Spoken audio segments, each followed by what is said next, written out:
500 కూడా లేవు ఆదాయం. ఈ 100 కోట్ల ప్రజల యొక్క సమస్యలు ఈ ప్రభుత్వాల ముందు అడ్రస్ చేయకుండా తగుదనమ్మా అని చెప్పి ఈ 10 కోట్ల సమస్యల యొక్క రాజకీయ ఆధిపత్యం కోసం తీవ్రవాదం, నేను చెప్తున్నా, తీవ్రవాదాన్ని వాడుకుంటుంది ఈ 10 కోట్ల ప్రజలు ఆధిపత్యం కోసం వాడుతుంది ప్రభుత్వాలు. ఇవి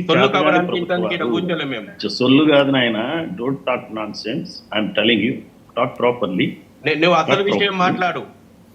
శశిధర్ గారు మనం మర్యాద పాటిద్దాం. ఈ ప్లాట్ఫామ్ మీద మనం మర్యాద పాటిద్దాం. కూర్చున్న వాళ్ళందరూ IPS ఇద్దరు DGPలుగా బాధ్యతలు నిర్వహించిన వాళ్ళు, సమాజాన్ని చూసిన వాళ్ళు. మన అభిప్రాయ భేదాలు ఉండొచ్చు, నేను ఒప్పుకుంటా. నాకు కూడా ఆయన చెప్పేదాంతో అభిప్రాయ భేదం ఉంది, కానీ నేను వింటాను. విన్ని తర్వాత మాట్లాడతాను.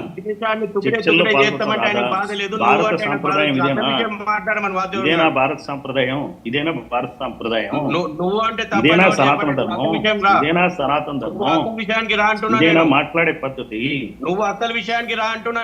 అదే నువ్వు మనకు.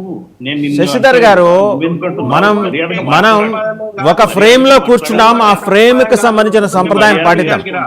మీరు అనే మాట వారు చెప్తున్నారు. వారు పెద్ద పొజిషన్ లో రిటైర్ అయ్యారు. వారు ప్రస్తుతం ఒక రాష్ట్ర పార్టీకి రాష్ట్ర అధ్యక్షులు.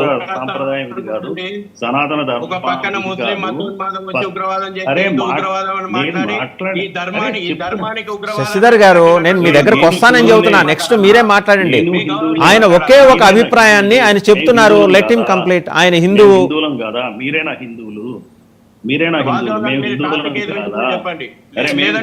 ఆయన కంప్లీట్ చేయండి. నెక్స్ట్ మీరు మాట్లాడండి. ఆయన పట్ల మీరు అభ్యంతరాలు చెప్పండి. మీరు టాపిక్ రండి.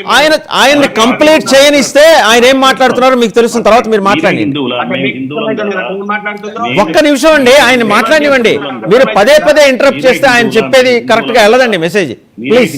మేము హిందువులం కాదా? మీరే హిందువులా? మేము హిందువులం కాదా? విశ్వ హిందూ పరిషత్తు వాళ్ళే హిందువులా? BJP వాళ్ళే హిందువులా?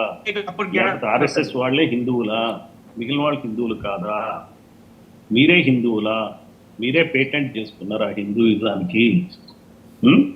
మీకే మాట్లాడటం చేతనైతే? మీకే దేశం గురించి తెలుసా? మీకే దేశభక్తి ఉందా? మిగిలిన వాళ్ళకి దేశభక్తి లేదా? రైట్. అంటే ఇప్పుడు మాట్లాడతారు సార్. రైట్. డాక్టర్ JP రావు గారు ఇప్పుడు ఆయన మాట్లాడతారు. మీరు మీ ప్రశ్నలన్నీ సంధించారు కదా డాక్టర్ JP రావు గారు, ఇప్పుడు ఆయన సమాధానం చెప్తారు. రైట్ అండి. లేలే, నేను మీకు 20 minutes టైం ఇచ్చాను.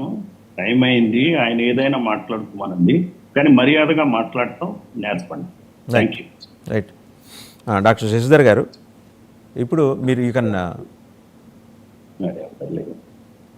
డాక్టర్ శశిధర్ గారు మాట్లాడండి. మీరు మ్యూట్లో ఉన్నారండి, అన్మ్యూట్ చేసుకోండి డాక్టర్ శశిధర్ గారు. శశిధర్ గారు మాట్లాడండి. ఇవాళ ఏదో గొప్పగా మాట్లాడినని మీరు పొద్దున ఉపన్యాసం జనాలకు వినిపిస్తున్నారు కదా. యాకూబ్ మొమెన్ ముంబై మారణహోమం సృష్టించి రైళ్లలో బాంబులు పెట్టినకి ఉరిశిక్ష ఈ పార్లమెంట్ సుప్రీంకోర్టు ఉరిశిక్ష అమలు చేస్తే 40 మంది ముస్లిం ఎంపీలు ఉంటే ఇవాళ యాకూబ్ మొమెన్ ఉరిశిక్షను ఆపేటోళ్ళము. ఇది మతోన్మాదం. 15 నిమిషాలు టైం ఇస్తే ఇందులో కొత్తగా వస్తా అని వాళ్ళ తమ్ముని స్టేట్మెంటు. అది మతోన్మాదం. ఎక్కడి నుంచి వస్తుంది మతోన్మాదం? నేషనల్ ఇన్వెస్టిగేషన్ ఏజెన్సీ అనేక కేసుల లోపల చెప్తా ఉంది. మదర్సాల లోపల మతోన్మాదాన్ని నూరిపోస్తా ఉన్నారు, హిందువులను చంపాలని నూరిపోస్తా ఉన్నారు. ఈ దేశం యొక్క ఐక్యతకు భంగం